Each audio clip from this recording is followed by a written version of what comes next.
Hi everyone, it's Sarah Banto here with Accelerated Health Products. And for those of you who don't know me, I'm a health coach, a mom of three, and now my kids are 12, 14, 16 years old. I've completed undergraduate studies at Stanford University with a degree in economics and psychology in 1998. And in 2016, graduated from the Institute of Integrative Nutrition and the Invincible Wellness System. Through my journey, which I thought was going to be very simple and going into finance and having a perfect little family, did not happen. And I had to solve many health issues with my family, including my son suffering from leukemia at the age of 9, my daughter having allergies, anemia, and asthma, my husband having heart issues and sinus issues, and my other daughter having comprehension and learning issues in addition to headaches. This is, of course, on top of my own issues with fertility, hormones, adult acne, IBS, digestive issues, heavy metals, and so much more. And I've had to connect the dots and realize what was causing all of these issues and where the solutions were, both mind and body.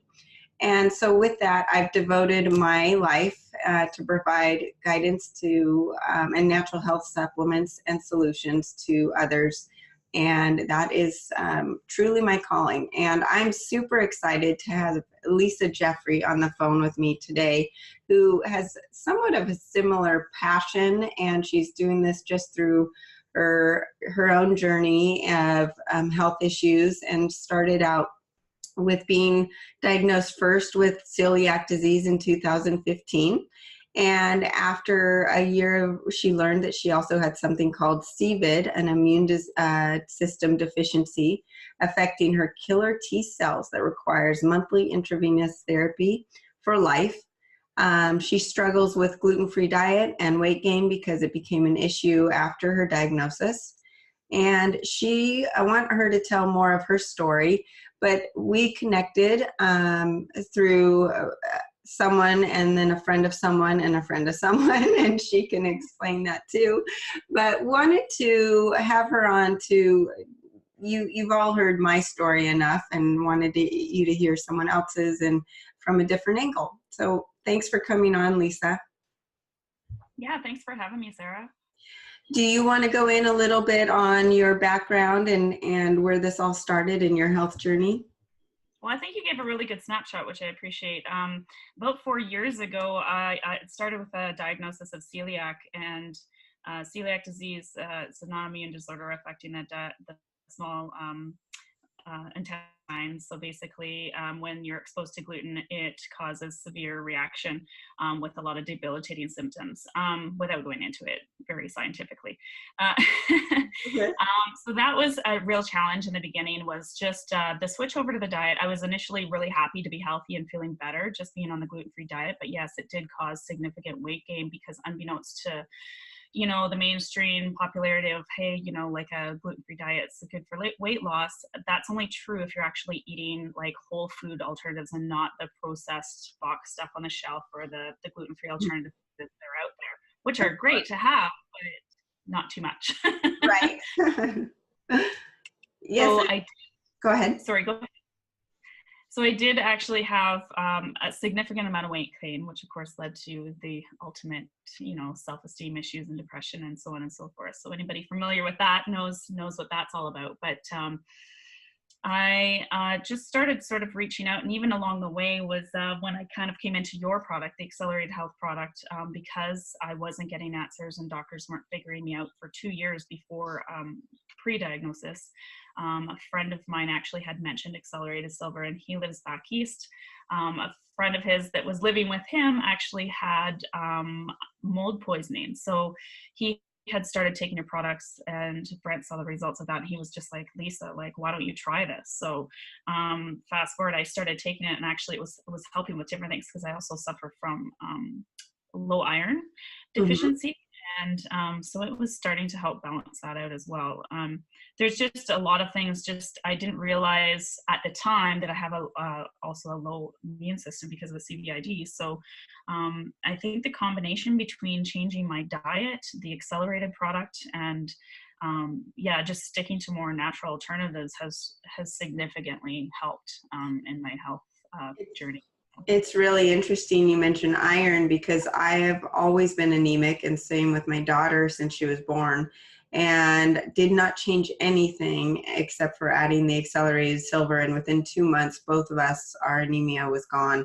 And now my iron levels are on the high end, which is unheard of. So and the way that works is it just is opening the cells up and allowing more nutrients to get in, and the absorption rate to get in, and not just iron, but everything.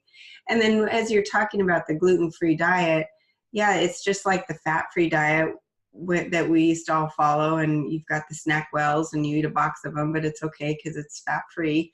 Or now it's the gluten-free cookies, and they're okay to eat because it's gluten-free. Well, that's not talking about all the other junk that's in there, and that can be quote unquote anti-nutrients and still cause digestive issues, even though you are not eating the actual gluten for the celiac. And it really does compromise the immune system. And so regardless of what type of diet you're following, I truly believe it's all about whole foods. And you had mentioned you work with a couple other people that are on different diets, but specifically you all are following a whole food diet. Would that be correct? That's correct, yes. Yeah, it is very interesting. And, you know, I mean, there's something that's people are talking about, dirty keto versus clean keto. I know you follow a ketogenic diet, and the same can be applied there, where the ketogenic diet can be not healthy. You know, you're going to McDonald's and you're just not eating the bun. That's not going to get you anywhere. But No, certainly not. And I think a lot of times people misunderstand, like if they're trying to lose the weight and then they think, oh, well, I can eat all the high fats I want. Everything still is in moderation. I mean, at the end of the day, you want to burn fats for fuel instead of carbs, but be careful at the amount of fats you're consuming based on your, activity level as well. So that's an important factor. yeah. So what have you learned on this journey so when did you start incorporating the ketogenic diet? It's actually just over a year ago. And believe me, it was a lot of trial and error. So I totally can appreciate when you say dirty keto versus clean. And not to mention, there's just I noticed that after the fact, I was doing more of the clean keto for sure, but I wasn't aware of all the little hidden spots where carbs are. And I also didn't know about the Carb Manager app, which was amazing and really keeps you on track. So I don't know what I was doing with it. Well, obviously I wasn't doing a very good job. So I just a lot of research. It became like a lot of self-learning, just the same as how my celiac diet was. There's not a lot of wealth of information among healthcare practitioners about the gluten-free diet. So a lot of my journey came from initially that, just a lot of trial and error, and almost becoming like your own self dietitian in a sense. And I don't make claim to know everything, obviously, and I'm always like digging for more information and meeting individuals just like yourself and other people in the communities with natural health, and that really has helped me along the way. And it's a godsend to just like be part of that community where you learn along the way. So it's not just because some doctors they don't have they're studying or they're dealing with so many different types of diseases out there that you can't expect them to be a professional in just that one area. They're not specialists, they're family practitioners and GPs, right? So Right. it takes a while to get to that level to where it's like we now have zeroed in on what's wrong with you. Right. And what I've been told is in medical school, they have about 2 to 4 hours of nutritional training, and most of them skip that class anyways, and it's the wrong information. So what you're getting from them, I mean, believe me, when I was in my car accident, I needed the doctor, I needed the emergency room and my stitches and all of that, but they really don't look at the whole system and the whole body as one. And they'll treat one symptom, and then that causes side effects to some other body part, and then it's like chasing your tail. And that was one question I was going to ask you is, here you are changing your diet and doing all of these things for your celiac and your CVID. What were the benefits that came along from your changes that you weren't expecting, things that you thought, oh my gosh, well, that kind of went away. I wasn't even trying to change that or get that result. Honestly, the biggest impact that it had for me when I changed to the keto diet was I had a lot of different things with inflammation and pain from different things. So I had a lot of joint pain that I was having too. Uh-huh. I noticed like my knees would literally lock up and I couldn't bend, and then it'd be so painful, and it'd just take a minute, and then suddenly I was able to bend down again. It's Yeah. scary because it just locks and you're like, what the heck is going on? And that has completely stopped. The other thing was, the biggest one is, of course, after being a year after my celiac diagnosis and then getting the CVID diagnosis, was like, okay, one was bad enough. Now I got another one. What? So, and I'm sure there's lots of people out there that can appreciate that. So, so just because I'm so motivated at like, I can really appreciate how seniors feel now, because like they get to a point where it's like their mind's still going and they still want to go, but the body's just not working for you. Yes. Yeah. So I can really, and it sucks because here I am at this age and I'm going, come on, right? Like I'm not even there yet and I'm feeling this way. But I took full accountability for it. I'm like, I can either cry my Cheerios or I can try to find a solution to this. So Right. that's really where I've been at, is just pushing forward. But the biggest other change, I digress a little, but was with the CVID. And so it was daunting to me that here I was facing, monthly IVIG treatments for life, which are very expensive. Probably in the US, you would know this, they're like 8 to 10 grand a month, but I luckily am in Canada, so it is covered under our plan here in my province. So that was pretty overwhelming. But after I kind of dug in a little further, I thought, well, maybe it's my celiac that's just, I'm not quite tweaking it enough right, or something that's causing this secondary CVID condition. So I refused to take the treatment just because, well, there's a lot of risks involved in that, because it is a blood plasma. So it takes about 10,000 donors, if you can imagine, to make one of these treatments per month. Yeah. So that's why it's so expensive. But I dug in a little deeper and I thought, I'm just going to try to change my diet, see if something like that helps, and and then just keep testing and see where I'm at. And when I came back from my 6-month follow-up, the doctor was just like, well, wow, I have some good news for you. Like, your levels have come back up. Like, you're not completely cured of this, but you're like at the low level of normal, which means you don't have to take the IVIG if you don't want to. And I'm like, I don't. Oh my gosh, that's amazing. So it was astounding to me. And she goes, I don't know what you're doing, but keep doing it. I said, well, I changed my diet, so I'm wondering if that's anything to do with it. And she goes, I encourage it if that's what's healthy. And then she goes, you don't have to come back if you start getting sick more often or anything like that, because oftentimes that disease causes a lot of respiratory tract infections. So I was probably chronically getting bronchitis, pneumonia, that sort of thing every 6 months, 3 to 6 months, and all the time. And I can honestly say, in an entire year, I remember starting to get like a little bit of a cold happening there. I took some of your accelerated silver in the spray form. I always get it in my throat first. My throat starts to get sore. So right on onset, I knock it. Awesome. It works. So. Well, just a couple things to add to that.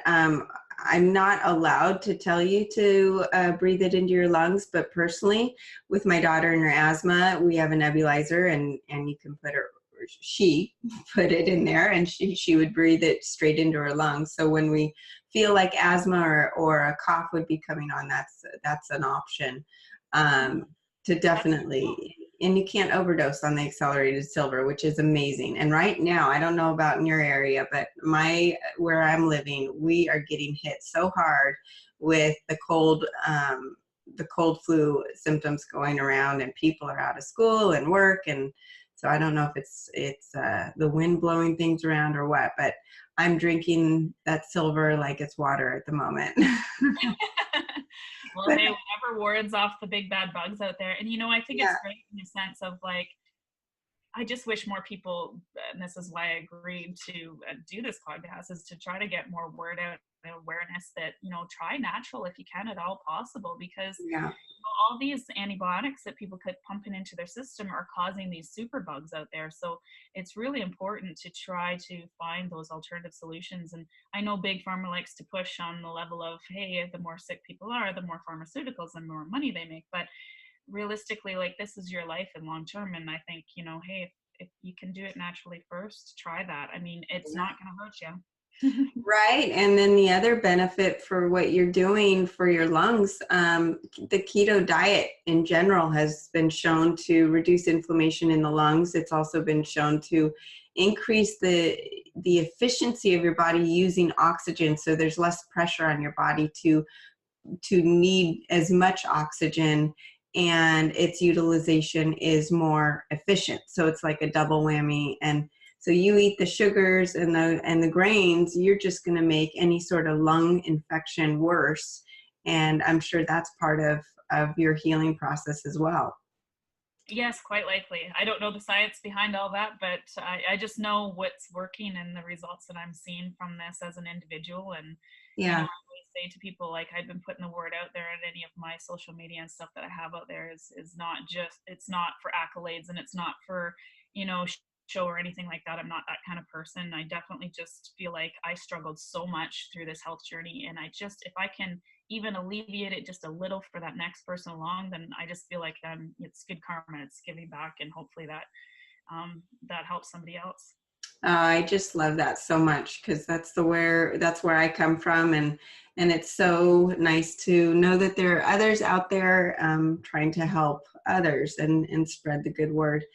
I wanted to ask you, did you notice a difference in your mood and your depression when you switched over? To keto or gluten-free in general? Both.